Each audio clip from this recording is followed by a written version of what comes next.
kontekstualitasnya nih Ahlul Bait kemudian dengan diskursus nasab yang dicuatkan oleh Kiai Imad, mungkin Anda bisa merefleksikan itu seperti apa, Pak Dr. Ribut? Ya, ya kembali lagi ya kalau kita mengikuti turos tradisi intelektual ulama, kita kan tahu beberapa ulama termasuk diantaranya yang sangat terkenal sebagai ahli hadis, ulama Damaskus, Syekh Nuruddin Aiter, ya Syekh Nuruddin Aiter Allah yarham, beliau kan menyebutkan bahwa Allah itu mengistimewakan umat Nabi Muhammad dengan 3 hal, ya mengistimewakan dengan 3 hal. Yang pertama adalah sanad, masalah sanad, ya. Yang kedua adalah nasab yang kita bicarakan ini, masalah polemik nasab ini. Dan yang ketiga masalah i'rab. Lah, sanad dengan nasab ini sama-sama istimewa. Ya, istimewa yang mana ini tidak diberikan kepada umat lain.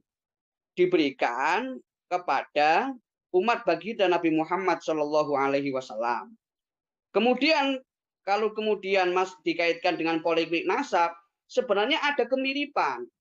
Karena sama-sama baik soal nasab maupun soal riwayat itu adalah berdasarkan persaksian atau kesaksian. Jadi berdasarkan kesaksian karena sifatnya indrawi. Jadi kalau tidak hanya bisa mengandalkan riwayat. Makanya zaman dulu banyak hadis-hadis palsu itu yang menyebabkan ada ilmu hadis, ada mustalahul hadis, ya. Ya katanya laulal fitnah, ya laulal fitnah lama kana ilmu mustalahul hadis. Kalau tidak ada fitnah, tidak ada pembohong, tidak ada pendusta, tidak ada manipulator, tidak ada pemalsu, ya maka tidak ada namanya mustalahul hadis itu, ya. Termasuk zaman Nabi sendiri, ya guru saya mengarang kitab ilmu sunnah itu, Syekh Dr. Muhammad Surur, dalam kitabnya Al-Manzumah At-Tabatiyah fi Ulumi Sunnah Al-Marwiyah, beliau itu menyebutkan bahwa di zaman sahabat ada yang punya keyakinan membela Nabi dengan dengan kebohongan itu berpahala. Coba dibayangkan itu. Membela Nabi dengan kebohongan itu berpahala. Padahal ya nggak mungkin berpahala, ya karena apa? Ya kebenaran harus dibela dengan kebenaran, harus dibela dengan kejujuran. Nasirul haqqi bil haqqi, nggak boleh nasirul haqqi bil batil. Ya itulah. Itu zaman Nabi sudah ada orang yang mohon maaf karena tingkat kecerdasannya atau kebodohannya atau kesembronoannya, dia ingin membela Nabi dengan cara kebohongan. Ya tentu ini ada unsur manipulasi.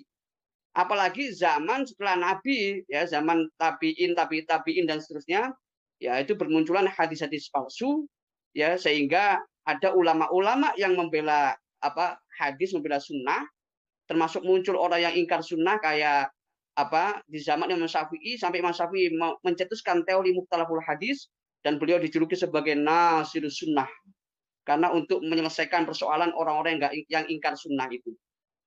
Namun kemudian persoalan nasab ini, ya dalam tradisi Ahlussunnah wal Jamaah, ya ilmu hadis pertama kali itu dikarang oleh Syekh Imam Ar-Romah Hurmuzi.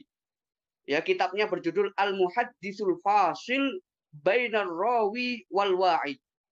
Dalam kitab ini ada kutipan menarik. Apa itu? Beliau mengutip dari Imam Hasan Al-Basri. Beliau mengatakan himmatul ulama'i ar-ri'ayah wa himmatus syufaha'i ar-riwayah. Jadi semangat, himmah, misinya ulama itu adalah mempertanggungjawabkan ilmu, bukan meriwayatkan ilmu. Artinya ilmu itu harus dipertanggungjawabkan, bukan sekedar kila wakola, katanya. Karena kebohongan itu bisa viral kalau disampaikan oleh orang yang punya panggung. Segera viral itu apalagi zaman digital ini. Apalagi di masa itu tidak ada yang mengkanter. Misalnya saya berbohong, saya mengaku saya ini anaknya Kiai Haji Ma'ruf Amin misalnya. Misalnya. Ya orang akan, kalau orang nggak ada yang mengkanter, akan viral omongan saya ini. Dan semua bisa percaya yang awam-awam itu. Tapi kalau ada yang mengkanter, maka persoalannya beda lagi. Maka iddia klaim, mengaku-ngaku itu harus dikanter, harus apa? Apalagi soal masalah nasab itu masalah agama. Apalagi intisabnya itu kepada Nabi Muhammad Shallallahu Alaihi Wasallam. Jadi tidak jauh berbeda. Dalam ilmu nasab untuk menetapkan nasab itu kan ada dua dalil. Yang pertama syuhra wal istifadhah. Yang kedua menggunakan kitab atau al-wasaik as-sahihah, menggunakan catatan. Nah, kalau syuhra wal istifadhah sebagaimana dalam tradisi hadis, ya, itu dalam tradisi hadis itu yang namanya mutawatir atau namanya hadis masyhur itu bukan generasi kedua, bukan generasi ketiga, bukan generasi keempat.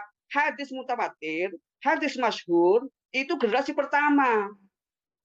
Jadi sahabat-sahabat banyak yang mendengarkan, disampaikan kepada muridnya, sampai ada banyak jalur. Misalnya lima misalnya, atau empat atau tiga itu apa hadis mufrad, hadis aziz, hadis masyhur. Kemudian kalau sangat banyak sekali yang nggak mungkin orang berbohong, ya seperti naskah Al-Quran yang sampai kepada kita itu mutawatir, nggak mungkin orang berbohong. Atau hadis rukun Islam, rukun iman itu mutawatir. Sunni dan Syiah itu sama masalah itu, nggak ada persoalan. Ya, jadi artinya dalam masalah nasab ini kalau ada catatan yang mendahului, ya catatan yang mendahului, sedangkan di situ nggak menyebutkan nama misalnya si A atau si B, kemudian 4 abad berikutnya, 5 abad berikutnya, 6 abad berikutnya, kok jauh sekali tiba-tiba menyebutkan nama orang yang sebelumnya ghairu ma'ruf, maka itu harus diklarifikasi. Itu prinsip ilmiah itu. Harus diklarifikasi.